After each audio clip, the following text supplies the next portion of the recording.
최은미 기자, 임종석 전 비서실장에 대해서 검찰이 피의자 신분으로 내일 검찰에 출두해라 이렇게 얘기를 했고 임종석 실장이 이걸 먼저 공개했어요, 검찰보다? 네, 그렇습니다. 오늘 자신의 SNS를 통해서 공개했는데요. 내일 오전에 피해자 신분으로 검찰에 출석한다. 주변에서 비공개로 다녀오라는 만류가 있었지만 나는 이 모든 과정을 다 공개해야겠다고 마음 먹었다라고 글을 올렸습니다. 그러면서 윤석열 검찰총장에 대한 어떤 좀 불편한 심정을 강하게 내비쳤어요. 윤석열이라는 단어를 5번이나 쓰면서 이야기했는데 이 윤석열 검찰총장과 일부 검사들이 무리하게 밀어붙인 이번 사건은 수사가 아니라 정치에 가깝다. 그러면서 객관적인 사실관계를 쫓은 게 아니라 정치적 목적을 가지고 기획을 해서 짜맞추고 있다. 그러더니 이제 뭐 울산지검에서 1년 8개월 동안 덮어놨던 사건을 갑자기 중앙지검으로 이첩해서 청와대를 겨냥해 전혀 엉뚱한 그림을 그리기 시작했다.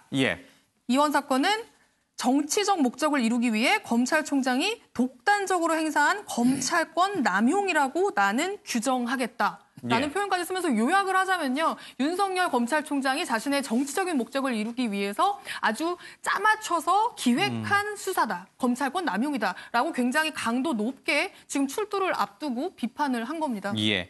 임종석 전 실장은 말 그대로 비서실장 출신이란 말이에요. 그렇죠? 그렇기 때문에 검찰에 대한 비판도 다른 사람이 하는 것과는 그 무게감이 달라요. 그렇죠? 그렇습니다. 검찰도 사실 상당히 좀 엄중하게 임종석 전 실장에 대해서 피의자 신분 소환 통보를 했을 건데 그런 충돌이 좀 이뤄지고 있습니다. 이렇게 스스로 먼저 검찰에 소환 통지가 왔다라고 공개한 걸 보면은 내일 검찰에 출석할 때 미루어 짐작컨대 포토라인에 쓸 가능성도 있겠어요. 그렇죠? 포토라인은 없어졌지만. 네, 확인을 해봤는데 직접 이제 공개를 하면서 기자들 앞에 서겠다고 입장을 밝혔고요. 이 때문에 내일 임종석 전 비서실장의 이제 출석 모습은 직접 보실 수 있게 됐는데요. 이 전에 오늘 이제 이광철 민정비서관도 소환이 됐습니다. 근데 이광철 민정비서관 역시 오늘 똑같이 공개 소환에 응했거든요. 이 때문에 뭐 이제 청와대 이제 기존 참모들이 좀 전략을 바꿨다. 이제 공개 소환을 하는 쪽으로 전략을 바꿔서 검찰을 압박하는 것 아니겠느냐라는 해석도 나오고 있습니다. 말한 대로 지금 이광철 민정비서관이란 말이에요. 사실은 이제 검찰을 지휘 총괄할 수 있는 민정수석실 산하의 선임 비서관이란 말이에요. 지금 조사를 받고 있는 거죠. 그렇습니다. 오늘 오전에 출두를 했고요. 지금 현재 조사 중인데 이광철 민정비서관 같은 경우에는 2018년 지방선거 당시에는 민정비서관실 선임 행정관으로 근무를 했었거든요. 이 당시에 이제 김기현 전 울산시장 측근 비리 첩보 있었지 않습니까? 이거 이제 생산하고 이를 이첩하는 과정에서 개입을 해서 선거에 부당한 영향을 끼친 혐의를 지금 받고 있는데 검찰은 이 송병기 전 울산시 경제부시장이 김 전 시장 측근 비리 첩보를 청와대에 제보를 했고 이후에 이 사건이 청와대에서 경찰로 입첩되는 과정에서 이광철 비서관이 개입한 것으로 그렇게 의심을 하고 있거든요. 그러니까 송병기 전 울산부시장 구속영장 청구서에도 이 이광철 비서관이 공직선거법 위반 혐의 공범으로 지금 적시가 돼 있어요. 근데 앞서 임종석 비서실장도 역시 그렇지만 이광철 민정수석도 지금까지 검찰 출두에 불응하고 있다 이런 보도가 계속 나왔거든요. 그런데 임종석 실장도 그에 대해서 반론을 제기했고요. 이광철 비서관도 오늘 그에 대해서 또 다른 입장을 냈거든요. 그러니까 검찰 소환에 불응하고 있다라는 건 이제 일부 언론의 보도에 그쵸 검찰발 기사였는데 그게 이제 틀렸다는 거죠. 자신들이 이제 소환 통보를 받은 적이 없고 지금 받았기 때문에 이제 스스로 먼저 공개를 했다 이렇게 지금 얘기하고 있는 거죠. 그렇습니다. 그에 대해서 이광철 비서관은 직접 그 입장을 냈거든요. 같이 얘기 한번 들어보시죠.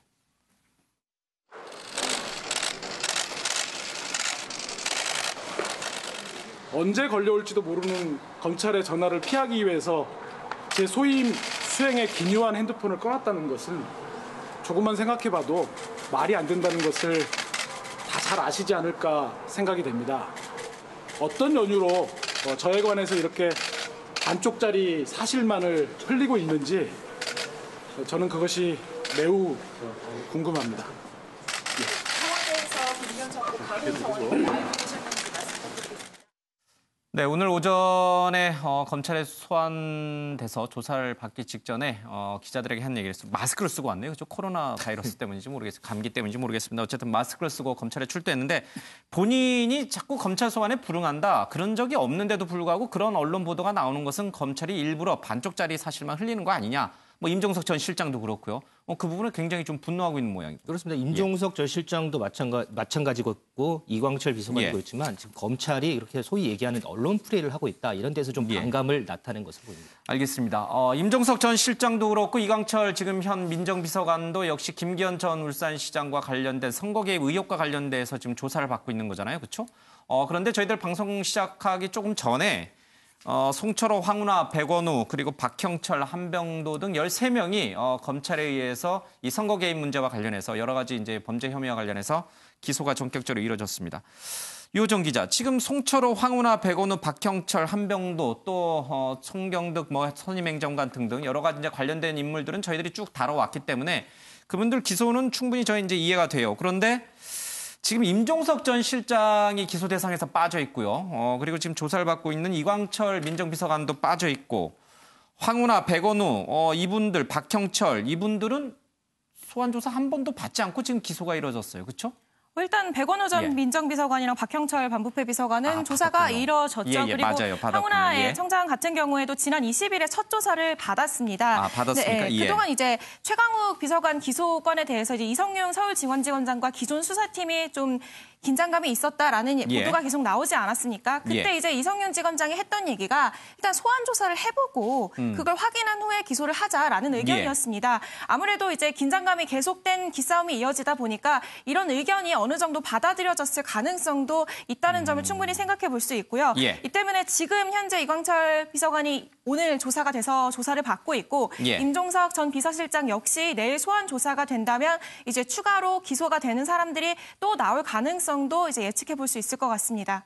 그렇다면은 임종석 전 실장 또 경우에 따라서는 지금 조사를 받고 있는 이광철 민정비서관도 추가 기소가 될 수가 있군요. 네, 그렇습니다. 피해자로 소환을 했기 때문에 검찰에서는 일단 혐의가 있다고 보고 있는 상황인데요. 여기서 이들이 얼마나 이 혐의에 대해서 소명을 충분히 하는지에 따라서 이 기소 여부가 갈릴 것으로 보입니다.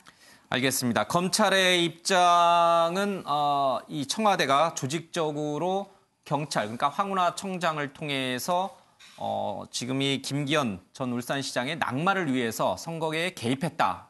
그래서 주로 이제 공직선거법 위반 혐의로 모두 기소를 했는데 이제 재판 결과를 좀 지켜봐야 될 상황이 됐습니다. 이런 가운데 윤석열 총장과 이성윤 서울중앙지검장이 오늘 오전에 또 만났어요. 그렇죠? 왜 만난 겁니까? 네, 일단은 오늘 오전에 하나 보도가 있었습니다. 이성윤 서울중앙지검장이 이 최강욱 비서관을 소환 조사하고 난 이후에 기소를 해라라는 이 정식 이의 제기서를 검찰총장에게 전달을 했는데 이의 제기서요? 네, 그렇습니다. 이 윤 총장이 이를 반영하지 않았다라는 보도가 있습니다. 그동안 비슷한 얘기 아닌가 하는데 이 보도의 포인트는 이 이의 제기서라는 정식 절차를 충분히 이제 이용을 했는데 여기에 대해서 총장이 충분한 반영이 없었다라는 취지의 보도인데요. 아무래도 이 같은 두 기존의 수사팀 그리고 신임 지휘부 간의 양쪽의 기싸움, 일종의 기싸움이 계속 보도되고 있기 때문에 이 같은 맥락 그리고 구체적인 상황들, 경위들이 계속 보도가 추가적으로 이뤄지고 있는 상황입니다.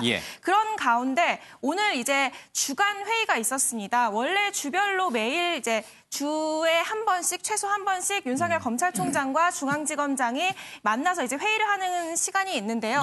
이때 이제 관련한 오늘 기소가 이뤄진 부분에 대한 이야기도 충분히 이뤄졌을 가능성도 이전 오전부터 지금 추측이 계속되고 있었던 상황입니다. 이 때문에 오늘 회의가 끝나면 기소가 되지 않을까. 만약에 이성윤 중앙지검장이 반대를 하더라도 최강욱 비서관 때처럼 윤석열 총장의 지시로 기소가 이뤄지지 않을까라는 추정이 있었는데 조금 전에, 방송 전에 이제 기소가 됐지요. 그러니까 이렇기 때문에 신임 지휘부의 어떤 의중과는 별개로 기존 수사팀의 수사 상황을 그대로 밀고 나가고 있는 상황으로 볼 수 있을 것 같습니다.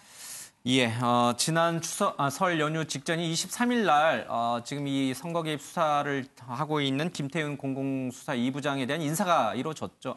그 잔류는 됐습니다만은 여러 가지 인사 조치가 좀 있었죠. 그래서 본격적으로 새로 바뀐 보직에서 근무하기 직전에 여러 가지 이제 기소가 이루어졌습니다.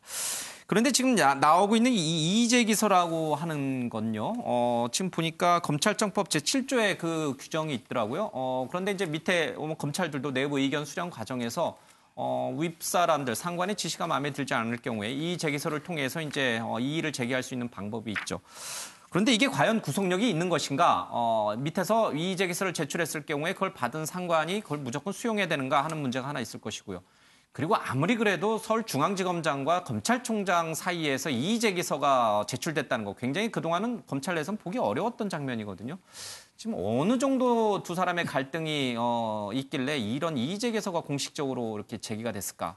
그런 부분이 좀 궁금함이 좀 있습니다. 네, 만약에 이번에 인사가 나지 않았다면 기존의 기시검장과 윤석열 총장이 함께 수사를 한 방향을 보고 갔을 가능성이 크기 때문에 사실상 이 이의제기서가 제출됐을 가능성은 낮다고 봐야겠죠. 그런데 지금 신인 지휘부가 오면서 이 기존의 수사 기록을 보고 추가로 좀 검토를 해봐야 되는 부분이 있다. 기소를 좀 늦춰보자라는 의견이 제기되면서 이제 충돌이 발생하고 있는 상황인데요. 그런데 과연 이 이의제기서가 효력이 있느냐 이 부분에 대해서 도 계속 얘기가 나오는데 사실 이 검찰청법에서는 검찰총장의 지휘 범위가 굉장히 넓게 규정이 되어 있습니다. 그렇기 때문에 이 이의제기서라는 절차도 분명히 규정이 되어 있긴 하지만 이를 거부하고 검찰총장이 어떤 지시를 내리는 것도 충분히 법적으로 가능한 상황이기 때문에 이런 차장검사 정결사안, 특히나 이 불구속 기소는 결재가 차장검사까지밖에 이루어지지 않거든요. 그래서 이번 기소에는 문제가 없다라는 법적 해석에 따라서 윤석열 총장이 결정을 내렸을 가능성이 높다라는 관측이 우세한 상황입니다. 이성윤 서울중앙지검장이 이의제기서 기소하면 안 된다는 내용의 이의제기서를 제출했지만 윤석열 총장 입장에서는 그냥 무시해버리면 그만이다. 법적으로 아무 문제가 되지 않는다. 이제 이게 검찰청법 내의 여러 가지 규정인 것 같습니다. 그래서 검찰총장이 그러면 무소불위의 권한을 갖고 있는 거냐 이런 비판도 사실은 나오는 이유 중에 하나입니다. 갈등이 계속될 것 같습니다.